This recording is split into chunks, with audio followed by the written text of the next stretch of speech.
Hello and welcome to Boomer 11 podcast. Today we are with Abhishek and Janmit again to discuss on an important topic, which is the Indian bowling conundrum.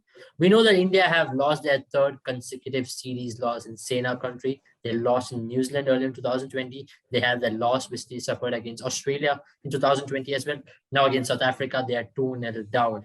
And there are a lot of concerns, but one concern which stands out is Indian bowling because they have not been able to pick up wickets consistently since the end of 2019 World Cup.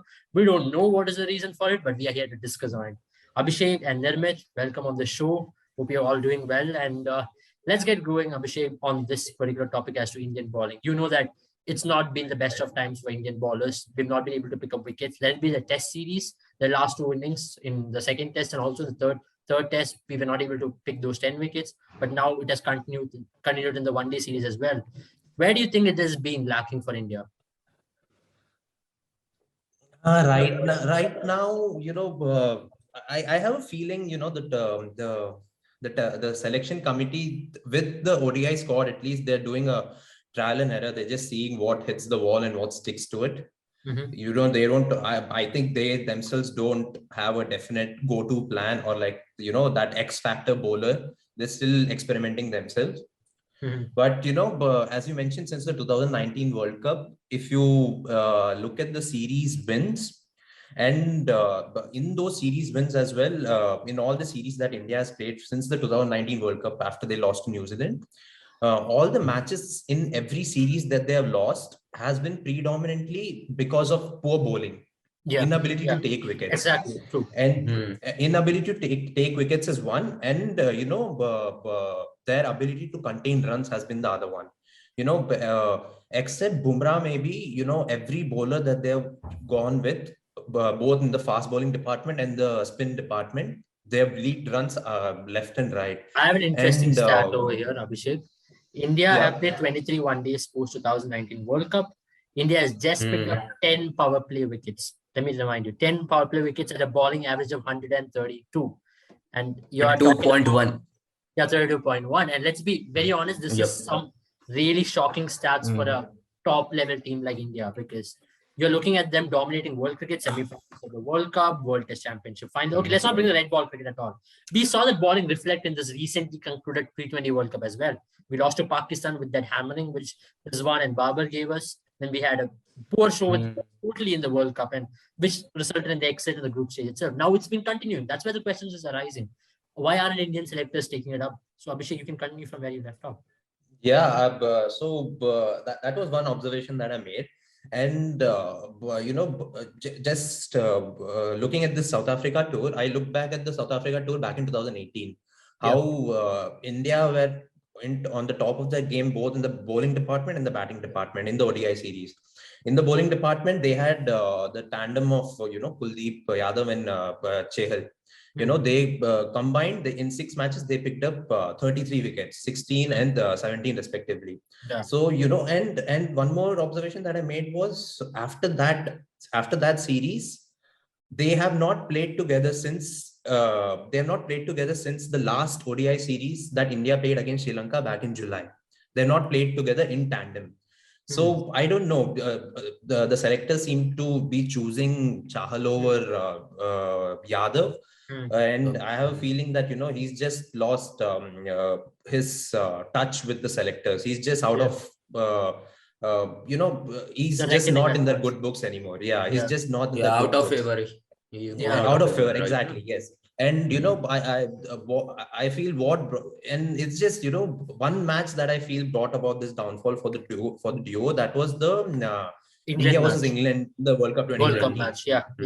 They went for 130 runs they went for 160 runs for 10 plus 10 overs combined. And that I feel that was the downfall. They have not played together since. If they have been playing, they've been playing individually. And it's been more Chahal than Yadav since then. And the last Kuldeep Yadav played was back in July against Sri Lanka, and even in that tour, he had a pretty mediocre series. After that, he picked up an injury in IPL 2021, and after that, he's not played a competitive cricket since then. Yeah. So Yeah, if India is not looking at Kuldeep Yadav, they should not go back to Ashwin either. That's the Yeah. reason that they left Ashwin from white ball cricket. Yeah. yeah, True. And True. that's the reason they exactly. left Ashwin from white ball cricket. They moved on to Kuldeep Chahal Yeah. duo, and that didn't work out as well for them. And there's no point in them going back to Ashwin Yeah. after this Kuldeep Chahal duo did not work. So I feel they should experiment more there. That they have so many more options, like sorry, what's his name? Washington Sundar. Giant Washington Maybe Sundar. try out the option, the duo of Washington Sundar and Ravindra Jadeja, or even Rahul Chahar. Rahul Chahar is a spinner, right? Yeah. Even maybe give him an opportunity, and even in the fast bowling department, I've noticed that Bumrah has always been the most economical bowler, but he's not been among the wicket takers. I also have an explanation for that.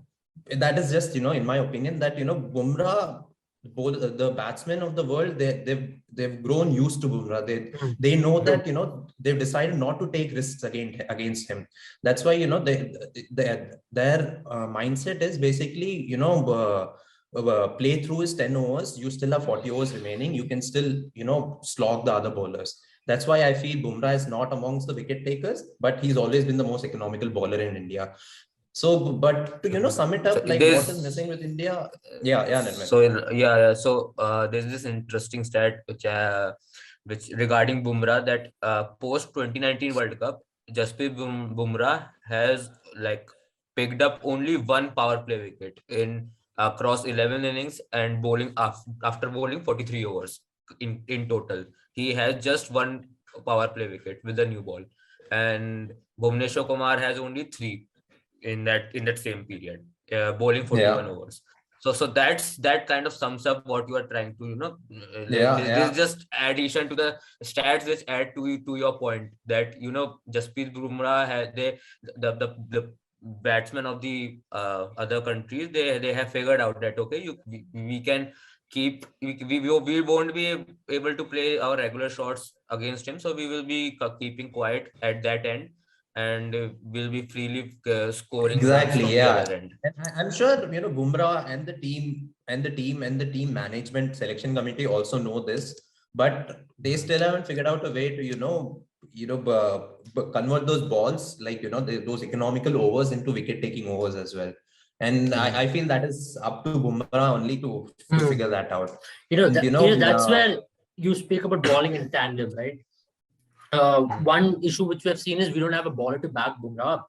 Bumrah has done exceedingly well. If you look at his economy rate, it's not been like he's gone expensive. You have to also look that one of the matches which he came back after 2019 World Cup was in New Zealand, and he had a stress fracture which he recovered and came up against. So you give him that leeway as to when a bowler makes a comeback, you give him that leeway. After that, it was his comeback stage, and after that he started performing well post the WTC. That's when he absolutely got into groove and he started back to being the Bumrah we all know.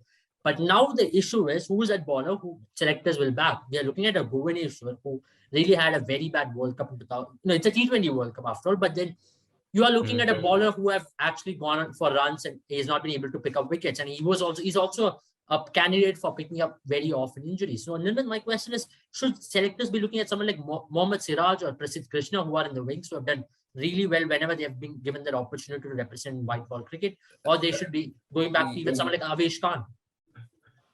As far as I'm concerned, and this particular South Africa series is concerned, this series is not kind of like what a kind of ICC league series, which takes into points, and there are you have to follow the rules, but you do not go under the microscope, that if so, for example, in the last ODI, South Africa bowling rate was abysmal, but it did not have any kind of issue with that.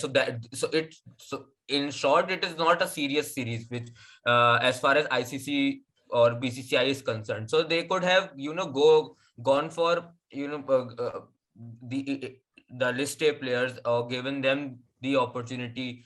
Even players in from the test series who have grown used to the conditions, and then they could have given them the chance that you can go out, or even they can give them the chance in the third ODI, because the conditions there are very not ideal, to say the least. The games are coming in after only after a day's interval, and it's very hot. It's a 50 over game, so you have to, and it all are day games, so it takes a lot from you. So I think young players who are looking for a chance to get into the team, even in the ODI team, they could have been given a chance. And in that sense, I think Mohammad Siraj should have been an ideal contender to at least for being given a chance, because he was there in the test match series, and he unfortunately he got injured. But then again, you can make an argument that then you can go with the, because the conundrum still remains that which bowler should the selectors give a chance to be the so-called fifth or sixth bowler, because in this series we have already seen that the main problem has been that the bowlers are unable to pick up all 10 or bowl out South Africa. Even the spinners are being outplayed by the South African spinners, which is something you don't see very often from any Asian side, let alone an Indian side.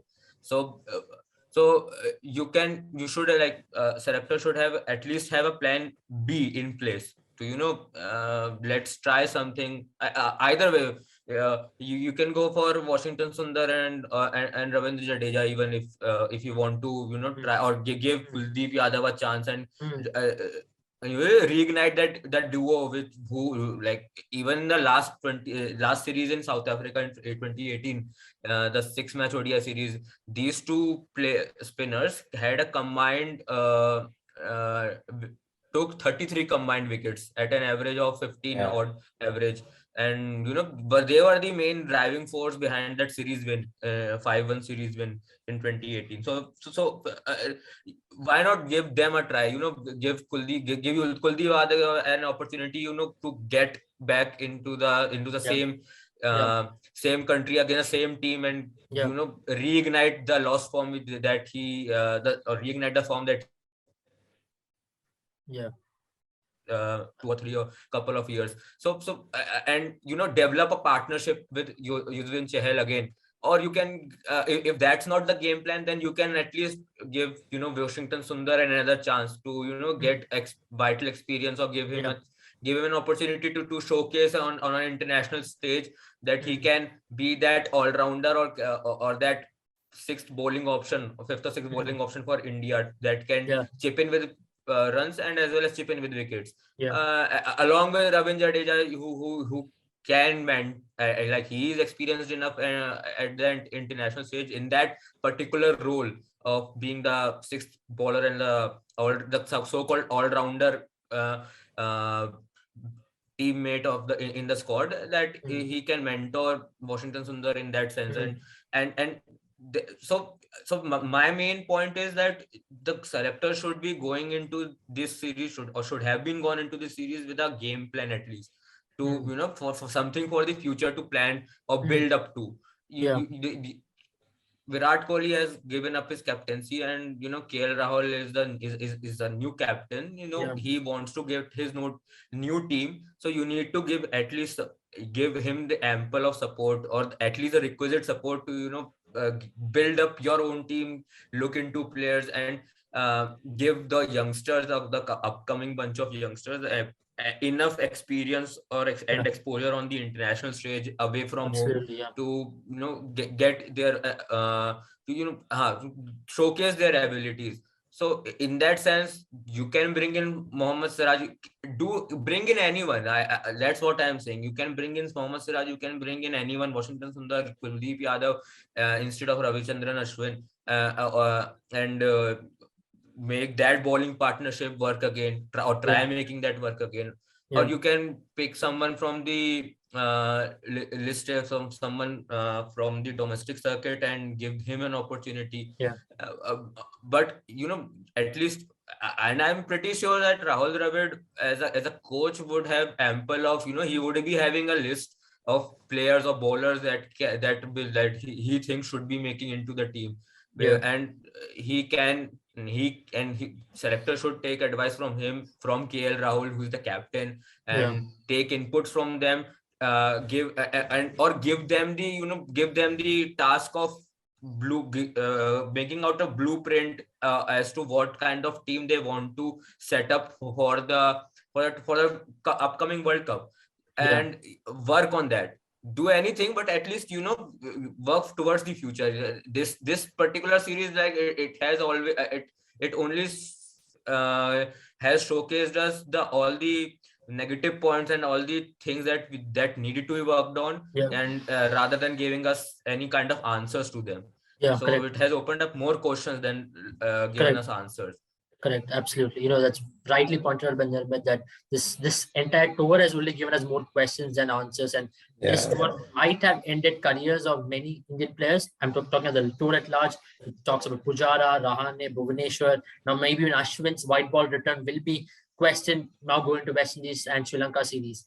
Abhishek, now coming to you. One of the points which everybody were talking about is KL Rahul's captaincy. We have seen him captain in IPL. IPL is a totally different ball game, but then a captaincy medal is always tested in IPL as well, because you are under pressure in almost every game you play. And KL Rahul had his issues in IPL because of his tactical blunders which he made. Now, talking about Indian team, one thing which we saw lacking was the intensity. Number one, that intensity was clearly lacking in the field.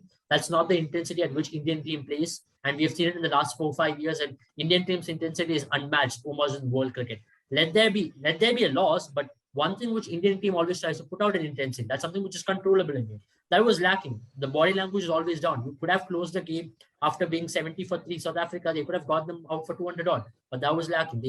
They scored 290 odd in that pitch.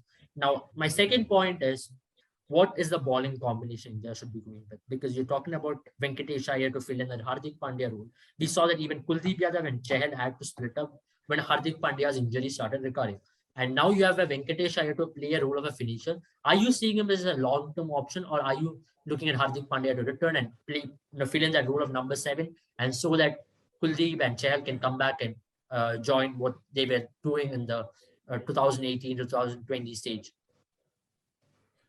The places are still up for grabs, I would say.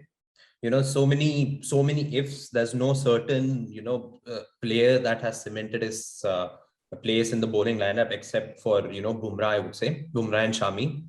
They have two certain bowlers right now, and even Bhuvaneshwar Kumar's position in the squad is up for grabs, I would say, because if you look at his ODI stats since 2021, he's played in 7 matches, bowled 66 overs. He's taken only 9 wickets at an average of 42.55. So he's also been extremely out of form, but he's been given the chances. So, they have a chance. So, like you mentioned, Mohammad Siraj is an option. He's got that intensity. He's got that, intensity to like ignite that fire inside the other bowlers as well. Bowl with the same intent, bowl with the same fire, bowl with the same, dominance.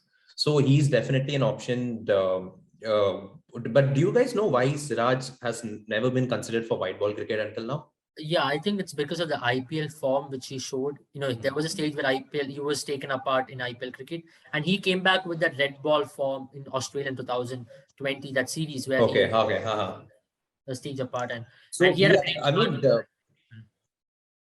I mean, if you look at his test form, it should it should convert to